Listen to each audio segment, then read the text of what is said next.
Capcom's Devil May Cry is one of those games that's really held its fans throughout the years. What was once a failed attempt at Resident Evil 4 became its own action hack and slash game that really stood out among the pack. I mean, what other games allowed you to jump into the air and defy gravity by shooting guns? You tell me. The franchise has had its big ups and big downs, but overall, Devil May Cry has become a top-tier video game franchise with a big legacy and even larger following. But now, in 2021, Devil May Cry is over 20 years old. Cursed knowledge, I know, but with the most recently released Devil May Cry 5 being a freaking amazing game, I think the party's just now getting crazy. This party's getting crazy.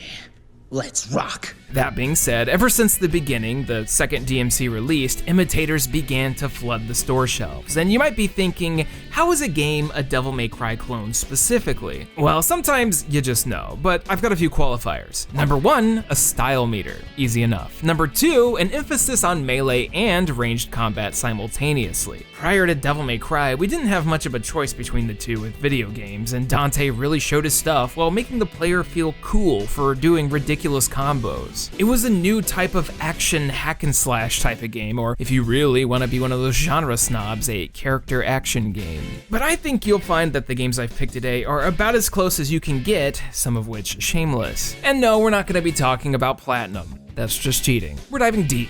So yo, it's Austin, and today we're gonna be talking about Devil May Cry clones. Now, originally, I didn't think that there were gonna be enough games for this video to exist, but here we are. Pizza in hand and we're ready to party, but we're gonna need to learn some new stuff in order to prepare for the onslaught. Speaking of, before we get started, I need to talk to you guys about today's sponsor, Skillshare. Are you interested in learning something new? Well, Skillshare is an online learning community for every type of person out there. Whether it's learning or teaching, it's a great place for anyone to explore their passions, creativity, and learn new skills. Today, I want to recommend Thomas Frank's Productivity for Creatives: Build a System That Brings Out Your Best. I'm sure a lot of you guys have noticed an uptick of uploads on this channel, and I do owe some of that to this. For those like me who struggle with keeping your brain in go mode at all times, this has been a great class. There's really something for everyone, and let's say you're interested in drawing. There's countless courses to pick from, different styles, approaches, and mediums even. Be it realistic or cartoony, you'll be able to find it on Skillshare. Since Skillshare is curated towards people who want to learn, if you have a premium membership, you'll have unlimited access to the entire catalog of courses. There's always something you could try to do today that you couldn't do before. So today, the first 1,000 people that click the link in the description will get a 1-month free trial of Skillshare. Check it out today. Big thanks to Skillshare for sponsoring this video and allowing me to put out content more frequently. But for now, we're gonna talk about Devil May Cry clones, starting with The Nightmare Before Christmas. Yes, Oogie's Revenge. Well, I bet you didn't expect this. Tim Burton's The Nightmare Before Christmas, Oogie's Revenge. Not just a Devil May Cry clone, but one actually published and developed by Capcom, with some of the developers who worked on multiple Devil May Cry games. Is this cheating? I'm not really sure, but I can say that this game is an actual official sequel to the 1993 film. That's right, if you're a huge Nightmare Before Christmas fan, all you had to do was wait 11 years, pick up an Xbox or PlayStation 2 in this game, and you'd finally get the follow-up you waited for, even if it's almost literally the same story with the same songs. This starts with resident shitheads Lock, Shock, and Barrel reviving Oogie Boogie, who's going around replacing people's brains in order to assume control of everything, and well, it's the same zany Tim Burton story we're used to seeing. Jackie Boy's still bored of Halloween, but now he's got a cool whip called the Soul Robber, and he'll make sure to let you know. Soul Robber, Soul Robber, Soul Robber, Soul Robber. But hey, just like Kingdom Hearts, they got Jack Skellington's original voice actor. Oogie's Revenge is a lot cooler than it looks. It follows a lot of the DMC 1 and 2 formula with predetermined camera angles and the way you progress through levels. It's got a mix of action and puzzle elements that have a footprint going all the way back to Resident Evil. Combat itself actually feels a lot like Devil May Cry, which makes sense considering they were both Capcom around the same time. You get a total of 3 stances that you can switch between in combat. There's Santa Jack, that allows you to set up traps, Pumpkin King, which allows you to breathe fire, and of course, Soul Robber, Soul Robber. yo, you remember that song, This Is Halloween? Probably gonna get sick of it. It's like the only battle theme in this game. Like, imagine playing an RPG and anytime you get into a random battle, it's like Halloween, Halloween. Each stance can also be used to solve puzzles in the world, and overall, the game feels like DMC Lite, or more specifically, the Gateway Devil May Cry for kids. Ah yes, all of the forward-thinking Capcom had, grabbing an American media license and smacking that E10+ rating on it. That way, they could get kids into character action games at 10, wait 7 years, and prepare them for the newest Devil May Cry game, DMC. Yeah, maybe not. The best part about this game are easily the boss fights though. Considering the source material, the mini ballads of Jack Skellington, fueled by a floaty and haunting Danny Elfman soundtrack, needed to be represented. And well, they did something pretty neat here. Each boss has combat mechanics where you have to build up a song meter by doing combos and collecting notes that drop. When that fills out, you're thrust into a rhythm minigame where Jack starts his solo against whatever boss you're fighting, always to one of the many catchy tunes from the film. I mean, you don't typically expect to be thrown into a rhythm minigame in the middle of a boss fight, but Oogie's Revenge did just that, and well, I dig it. Overall, this game's pretty neat. I don't think that Capcom's gonna be winning any nostalgia awards or the hearts of critics, especially at the time, but it's cool to see something like this could exist. Typically, when you see a licensed game, you expect it to be complete trash and only existing for a quick buck, but you can tell Oogie's Revenge had a bit of heart in it. And not too long after it, lead producer Tetsuya Minami would go on to create Platinum Games. That's kind of a big deal, just a little bit. If you get a chance, give Oogie's Revenge a shot. It's weird enough that a video game is a sequel to a Disney film, let alone it being a Devil May Cry clone developed by pre-Platinum Games developers, but I mean, life's kind of funny sometimes. Surprisingly, that's not the only licensed Devil May Cry clone we're gonna be talking about today. For some reason in the mid-2000s, everyone thought that was a good idea and the thing to do. It is what it is. But for now, we gotta talk about Gact. Gact is a strange one. Not only is he one of the most popular and defining musicians in J-rock, but he acted in a ton of films, did a bunch of voice acting, and was an all-around strange, eccentric guy. If you ever happen to watch the Japanese dub of Arthur and the Invisibles, you'll find him. He's also allegedly the reason we don't have any ports of Final Fantasy VII Crisis Core. Nice. Get out of here, asshole. But he's also the star of another video game, and one that has never left my brain, yet I never got to play it when I was younger because, well, who bought a copy of it? I can't think of one person. This here is Bujingai: The Forsaken City, one of the strangest PlayStation 2 games and also one of the weirdest to be localized. I know anime and Japanese culture is all the rage these days, but in the early and mid 2000s, it was still extremely niche. You had to be a hardcore forum denizen with like 4 GeoCities websites, signed up to 10 different web rings in order to know who Gact was back in these days, let alone knowing what Visual K was. You were probably the type of person with 40 Winamp skins, all for Vice Krites, Gravitation, or X. Basically what I'm saying is that Gact wasn't the type to push sales in the States. I mean, his name is nowhere to be seen on the American box. Dude's only listed in the smallest font ever in the manual. Huge regional differences on the box arts here, that's for sure. Somehow this was localized by BAM Entertainment as one of their very last games while they were suffering from financial problems. Yeah, the people who were putting out all those licensed Cartoon Network games, they decided to do this. Godspeed. Yeah, that's about what I expected from Gact. 400 years after his defeat, huh? Wait, whose defeat? What's happening? Bujingai does this neat thing where it throws you directly into gameplay, and after a few minutes shows an intro sequence using what you just did as a replay, which was a cool and innovative thing to do. Although technically you could just go get your ass beat and it would just show that.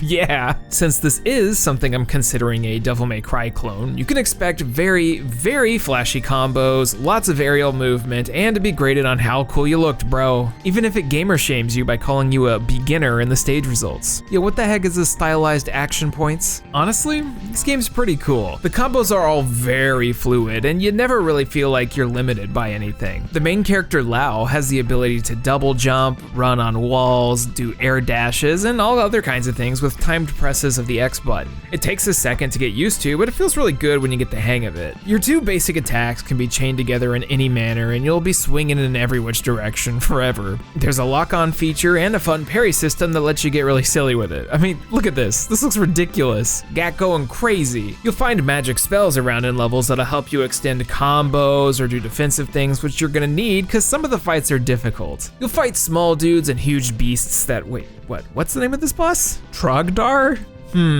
Sounds familiar. Unfortunately, despite being pretty fun to play, Bujingai lacks a lot of the story and character charm that, well, Devil May Cry has. The story has this weird thing where it takes place in the 23rd century in a post-apocalyptic world caused by an environmentally friendly energy source. What?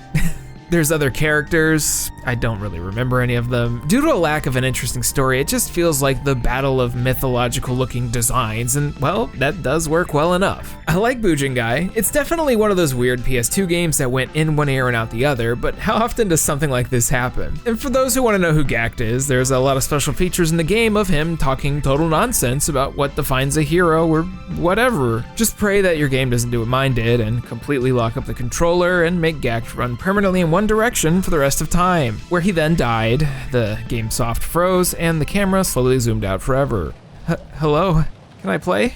Anyways, that's enough of Gact. Like, anyone could ever actually get enough of Gact. But now we're off of licensing one human being and on to an entire Marvel comic franchise. Prior to rebooting one of my favorite video game franchises, Rocket Knight Adventures, developer Climax Studio would be in charge of 2007's Ghostwriter. Yeah, the one based off the Nick Cage movie. But weirdly, not starring Nick Cage. Big mistake. Really? This is one of those super late PlayStation 2 games that hit the PSP as well, and by all means, this one should have been awful. Not only is it Marvel pre the MCU, but it's also one of those games that was a movie tie-in that was unable to get the likeness for the main character. Instead, it looks like they took stills from the movie, put them through a Photoshop filter, and painted a different face on it. Like, who is this? The Warrior of Light? But if you were to tell me you'd boot up Ghostwriter and be given a game that falls halfway between DMC and God of War with a nearly identical version of the style meter from DMC, I wouldn't have believed you. Oh, also with a tiny bit of twisted metal as well. Yeah, this is a weird one. So you play as, well, Ghostwriter, and they somehow attained the likeness for Sam Elliott's character. Also Blade's here. I don't know. So you've got basic combos with square and triangle that you can upgrade as the game moves on. Your main weapon is Johnny's flaming chains, so you'll spend a lot of time slapping and punching dudes in the face, all while trying to get that style meter up. Damned, condemned, brutal. All of this, of course, building up your special attack meter so you can do some not devil trigger called the penance stare and beat the crap out of enemies. It's just, unfortunately, extremely brain dead. Which I guess makes sense considering you play as a guy who's just a skull on fire. Where the brain at? There's also ranged attacks with your shotgun that need to be charged up with a separate gauge, and the game kind of just does something in the middle of DMC and God of War. As far as gameplay goes, this just kind of feels like those two smashed together with a Marvel property and some driving sequences which aren't great. You just go forward attacking dudes that come up on you, and it feels more like a 90s arcade video game and not 2007. I don't know how, but they somehow made the act of sliding on your motorcycle underneath something generic nice. The bosses sure do exist, and they're accompanied by a soundtrack that feels like it would fit better in the background of a DOS Doom clone. The quality of the audio is super low, and it feels like someone forgot to put bass on the equalizer.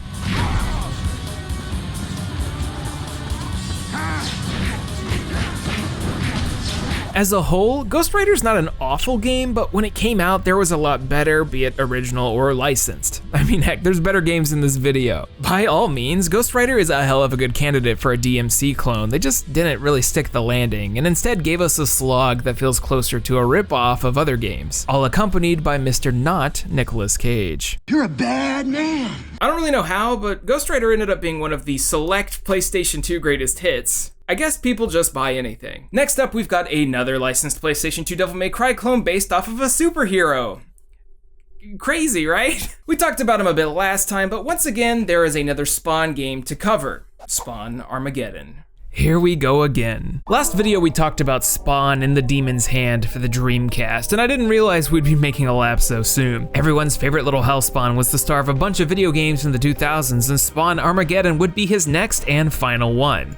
Always a great sign. Armageddon was developed by Point of View, a group responsible for Ready to Rumble Boxing and the pretty cool Spy Hunter remake back in 2001. However, when attempting to make themselves an action hack and slash version of Spawn, they might have taken inspiration from the wrong Devil May Cry. Now, I'm not saying that DMC 2 is a bad game, but it certainly isn't a good one. Spawn was like, okay, what if we're like DMC 2, but also the most average game of all time and not complete garbage? That do anything for you? Spawn and his big floppy cape open the game with a nicely rendered cinematic that, while not as memorable as in the Demon Hand with its new metal crankshaft opening, not as awful either. Though, how can anyone hate the part when Spawn grabbed the missile? 10 out of 10. Spawn's got his trademark axe, a plethora of guns, and his symbiotic suit chains, which really pack a lot of heat.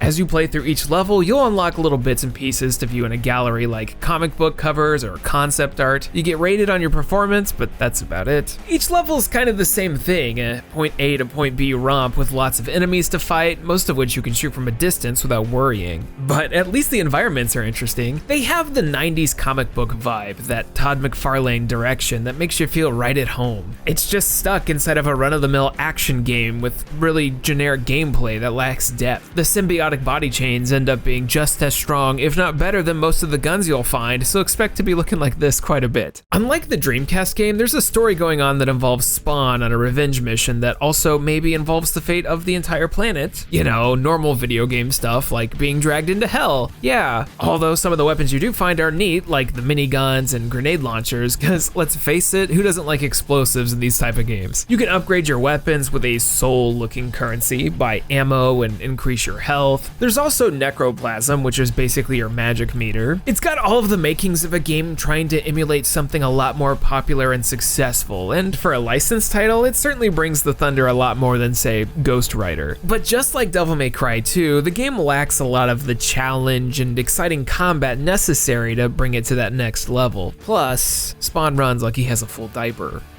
Now that you've got that image in your brain, let's jump ahead 17 years. With the rise of Platinum Games and other companies doing their take on the quote character action game, there's bound to be all kinds of other things that you would see, especially if you look at Steam. There's nothing more DMC clone or ripoff than the plethora of Korean and Chinese MMORPGs out there. Sometimes it's a heavily inspired by situation using a spectacle action combat. Other times it's a bit more blatant, but there's also a small handful of DMC inspired indies and smaller projects that have come out as well. Over time, the line has kind of blended together, with a lot of character action and hack and slash style games being less distinct in their styles. Stylized action combat is way more common in games these days, but something like Devil May Cry still feels very distinct. I think the modern game that's come out the closest to that has been a small indie title called Assault Spy. This thing is pretty rad. Originally an early access title that got picked up by Nice America, Assault Spy is a game I've only played in its finished state, and that is one that's very heavily inspired by Devil May Cry. It's a lighthearted take on the spy action thriller in a world where you'll fight walking robotic traffic cones. You play as Asaru, and eventually the much cooler American CIA punchwoman Amelia with her American-looking blazer in order to take down Mr. Showtime. You can tell it doesn't take itself seriously right off the bat. I mean, the main weapons here are a briefcase and an umbrella. Each of the style rankings is based off of a seat class on an airplane: economy, business, first, premium. The story is inherently a little silly, and the enemy types range from anime villain to what the heck am I looking at, but all of that plays in Assault Spy's favor. Sometimes you just want a fun romp that doesn't mind being goofy, but that doesn't mean you won't get some serious gameplay. While it's not perfect, nor would I expect it to be on the same par as DMC, Assault Spy feels real good to play. You move from battle arena to battle arena, doing your best to absolutely demolish every enemy around you. You've got lights, heavies, assists, dashes, launch attacks, and the ability to juggle things around with no problem. A well-timed dodge will result in a witch time-like effect, which is kinda standard for the genre these days. It's even got a Bloody Palace type of mode called Death March, where you just ascend up a bunch of floors, beating the crap out of everything. And who doesn't love Bloody Palace? There's upgradable weapons, wrestling moves, and stylistically, it's checked just about every box of what a DMC-inspired game could and should be like, including 2 different characters with flipped routes. While the controls are a little loose and the camera can be against you at times, I think for a smaller indie team, Assault Spy really scratches that character action itch in the same way a major release can. Also, potentially the Persona 3 itch, considering Asaru looks really familiar. Alrighty y'all, I got one more game for you, and I think I saved the most blatant one for last, and also probably my favorite. Based off of 2004's Van Helsing.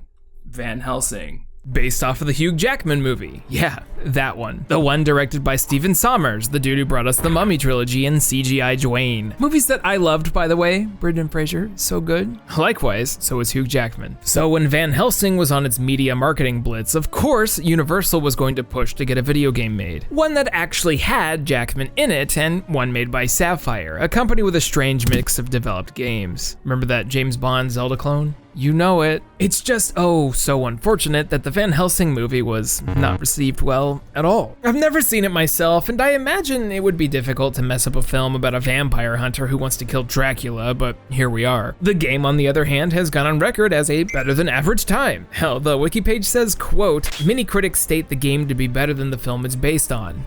Ouch. But I guess that makes sense when the game you're basing it on is Devil May Cry. And when I say Devil May Cry, I mean literally Devil May Cry. Yeah, it's pretty blatant. Van Helsing follows the plot of the movie. You're Mr.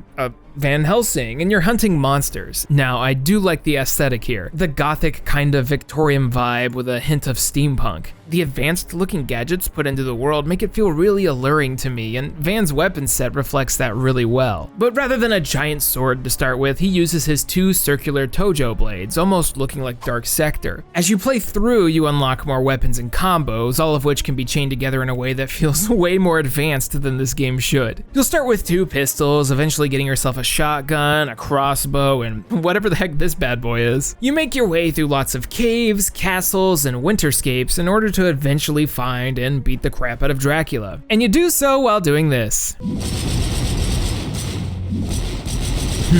Look familiar? There's this weird mechanic where your hat can be knocked off and there's a level complete condition that says beat level with hat on. It's like Mario, except the enemies can actually put it on. I don't think it does anything and the enemies don't get like necessarily stronger that I noticed, but it's one of those neat little touches that's like, oh hey look, they cared. Even if it's really ugly and low budget. Van Helsing feels midway between DMC 1 and 2 because it takes a lot of the puzzle and level completion aspects from the first game, but tosses the overpowered nature of the guns from 2 into it. You've got unlimited ammo for everything, but a toggleable mana bar essentially for alternative fire that'll power up your shots to do ridiculous damage. And then you can combine that with some of the speed potions in order to absolutely decimate some bosses, making them kind of a joke. But you know what? I can forgive bits and pieces of jank with a licensed movie game. I tend to be more forgiving with these, knowing how fast they usually have to turn around these things to sell, and they could have done a lot worse. It's something that uses the assets and soundtrack from the film in order to create something that's honestly closer to the Lord of the Rings games from the time than the Ghostwriters. There's plenty of unlockable challenges, and you'll spend your time doing puzzle platforming and using the hookshot while trying to figure out where exactly you're supposed to go. It is easy to get lost sometimes because it doesn't necessarily explain that you should knock over a statue that doesn't look like you can knock it over, but it's also not poorly made. I'm not glitching out in the corner, and I certainly didn't have a bad time, which I mean is hard to do considering I'm basically playing a Devil May Cry mod. They did a good job. In an era where most licensed games were complete and utter garbage, aka like every era, Van Helsing stands out as a decent sleeper that I don't think many know about. It's rare that a tie-in video game is better than the movie, but here we are. Give this one a shot if you feel like seeing what alternate universe DMC 2 might have been, or like just want to see Hugh Jackman's beautiful polygon face. So there we are, every major Devil May Cry clone that I can think of with a big ol' asterisk on there. I'm sure that I missed a whole bunch considering there's like endless video games these days, so if I did, let me know down in the comments below. Just don't yell at me, because it makes me sad. Anyways, I've been Austin, and catch me next time when I talk about a big ol' anime game. A big. Thank you all so much for watching. Special Patreon shout out to Blackfoot Ferret, Brandon Howell, Chris Shelton, Christopher Olivia, Darren Newton, DX Buster, David Molnar, GM Pinks, iRational, Jay Roos, Jacoby Fitzpatrick, Jordy McCaffrey, Kevin Zanowski, Karen Arter, Nick Irving, P Funk, Randall Bentley, and Ryan Talbert. Thank you guys so much for your generous support. Hey look, I did more clones, and next up we're gonna do another big video, something kind of similar to the Balan video that I've been wanting to do for a while. It should be a good time. I am working on the Final Fantasy XIV streams, getting ready for them, and for the videos I'm gonna be doing on that, which should come out before Endwalker. I'll let you guys know ASAP, but for now, I'll catch you guys next week. Goodbye.